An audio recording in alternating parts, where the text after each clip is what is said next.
de Geografia. Eu vou falar um pouco sobre a cartografia. Eu vou falar da história da cartografia, as dificuldades dos geógrafos de produzirem mapas do mundo, já que o planeta Terra é uma esfera, considerada uma esfera, e é muito difícil produzir essa esfera no plano, já que se você produzir partes com mais exatidão dessa esfera, outras partes vão ficar mais deformadas. Eu vou falar um pouco de curiosidades sobre isso. E também vou apresentar dois tipos de sistemas de coordenadas no plano. Eu vou começar então com a história da cartografia.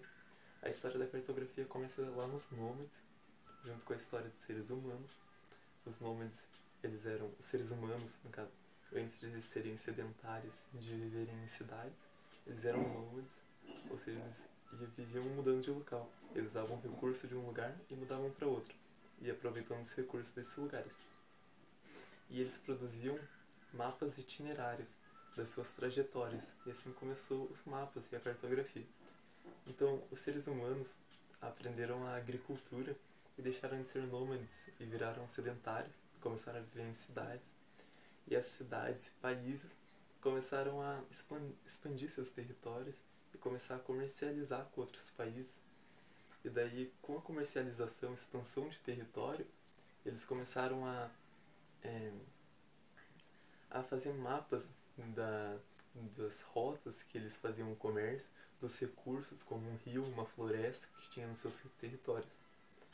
Daí, mais pra frente, com os gregos eles começaram a pensar de uma forma mais astronômica, de uma forma mais matemática.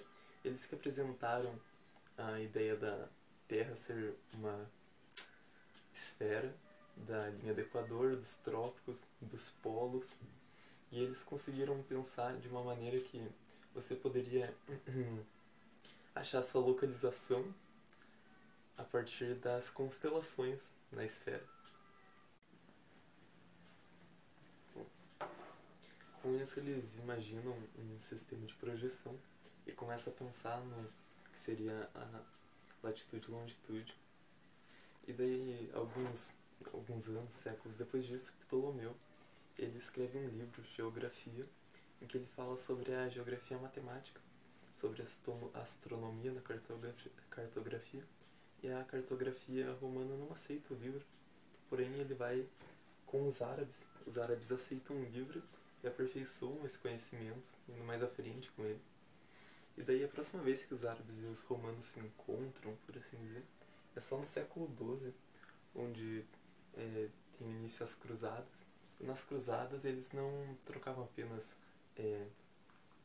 guerras e mortes, mas também trocavam conhecimento, comércio. E com esse conhecimento e comércio começou um intercâmbio do conhecimento cartográfico e geográfico, mais matemático. Daí, após isso, lá no século XV, é descoberta a agulha magnética. A agulha magnética, que foi muito importante para a época, a agulha magnética ela não substituía os meios de se localizar a partir das constelações da astronomia, porém auxiliava junto com ela, já que a agulha magnética te orientava para um certo lugar, o polo magnético, o norte magnético, né? E você conseguia se localizar a partir das constelações. E tudo junto foi muito importante para as grandes navegações que ocorreram no século XV e XVI, né? E essas grandes navegações trouxeram de volta esses pensamentos do Ptolomeu com os árabes. E nessa época, as grandes navegações teve o mercantilismo.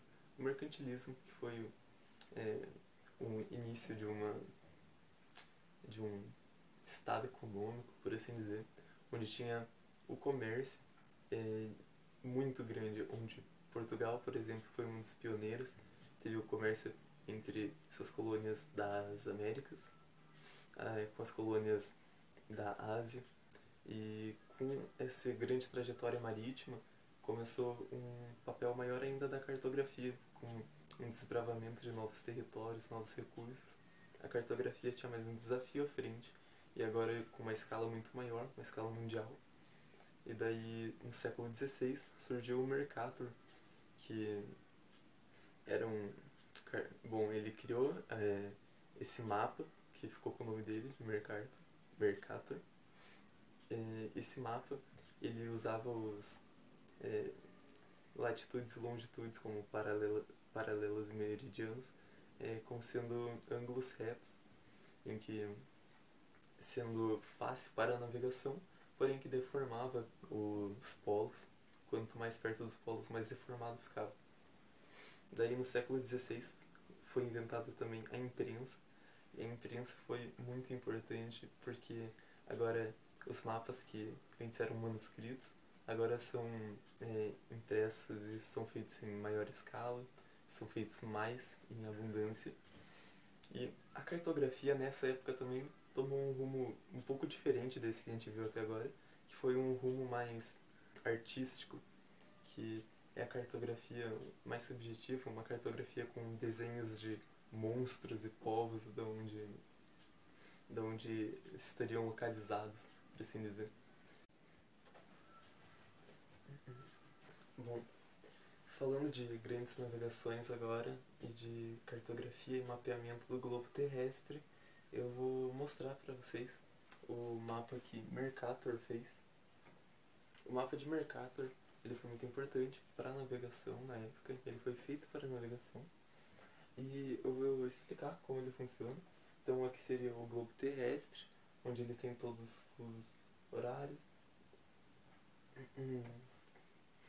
todos os meridianos, de forma que eles começam e terminam nos polos, todos juntos.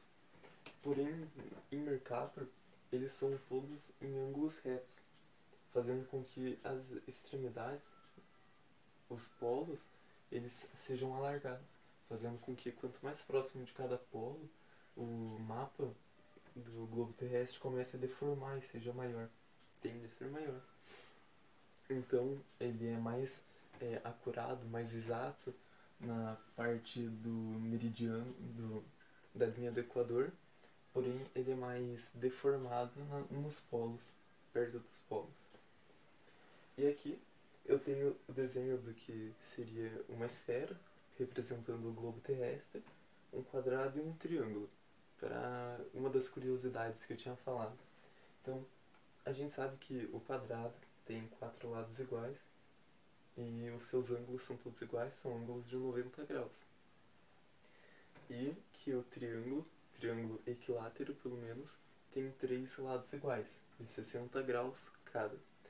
Porém, uma das dificuldades de se fazer um mapa é que isso aqui só funciona em superfícies planas.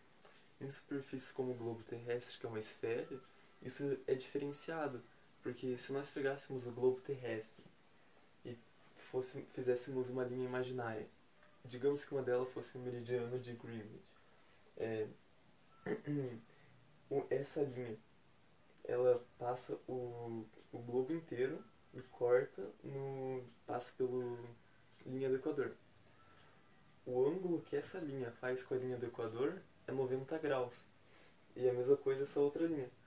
E pela deformação, pela forma esférica do globo terrestre, aqui é possível fazer um triângulo de 3 ângulos iguais e todos os ângulos tendo 90 graus.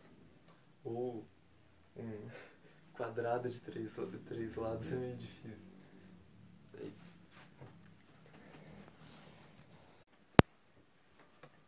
Bom, agora falando de mapa, do tipo de mapa e de como calcular sua superfície assim por diante, e que para fazer um mapa você tem que deformar alguma parte para deixar a outra mais exata. Eu vou falar agora sobre a curvatura gaussiana, que é um número que ele calcula a curvatura de uma superfície. Ou seja, ele calcula as duas curvaturas principais, multiplica elas e dá o quanto que uma superfície é curva. Ou seja, o planeta Terra, ela é uma esfera e curva de um lado e ele tem que ser perpendicularmente a outra curvatura e multiplicando elas. O planeta Terra, ele é mais e mais, ou seja, ele é positivo, muito positivo, fazendo com que seja muito difícil de fazer um mapa totalmente real da, da sua curvatura no plano. Por isso eu trouxe esse mapa, que é um mapa um pouco estranho, mas é chamado de Euler Spiral Projection, Map Projection, de Euler Spiral Map Projection, que é basicamente pegar, assim, se pegasse uma laranja e começasse a cortar uma laranja várias vezes, fazendo do começo até o final, e fosse cortando em espiral, ela ia chegar num ponto em que, perto dos polos, no caso do planeta Terra, ia ficar, ia começar a ficar tudo muito junto, assim, e onde seria a linha do Equador ia ficar essa linha maior. E esse mapa, ele é interessante exatamente que você não deformou o mapa, você apenas foi cortando ele, não picotando assim, mas você foi só ajustando ele, digamos assim. Ou seja, a área desse mapa, ele não muda, a área representa a área real, a, ele não é deformado, ou seja, os países não vão ficar tortos em algum canto, ele representa a deformação real, porém ele simplesmente não mostra geograficamente onde estão as coisas, porque ele é uma espiral de um lado, reto, e uma espiral do outro lado. Ou seja, a, a área continua igual, a deformação não tem, porém ele é picotado e você não consegue perceber essa deformação e essa área acurada, digamos assim.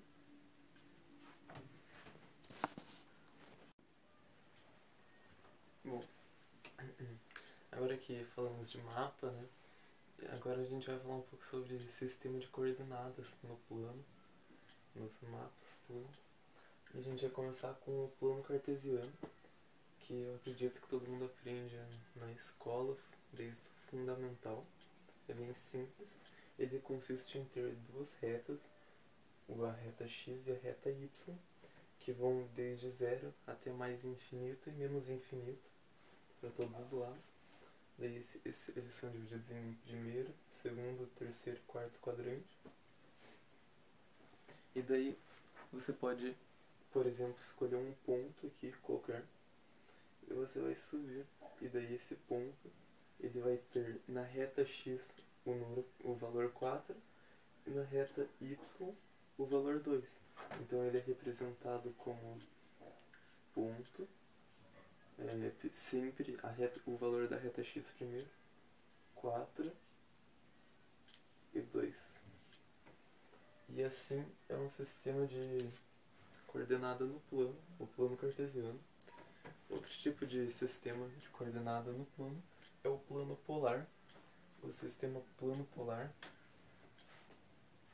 ele é um pouco diferente do plano cartesiano, porque a base do sistema plano polar, ele utiliza do raio e do ângulo de uma circunferência. Por exemplo, o sistema plano polar, digamos que tenha um ponto aqui nessa flecha, aqui na ponta da flecha. Então, e o raio fosse 5.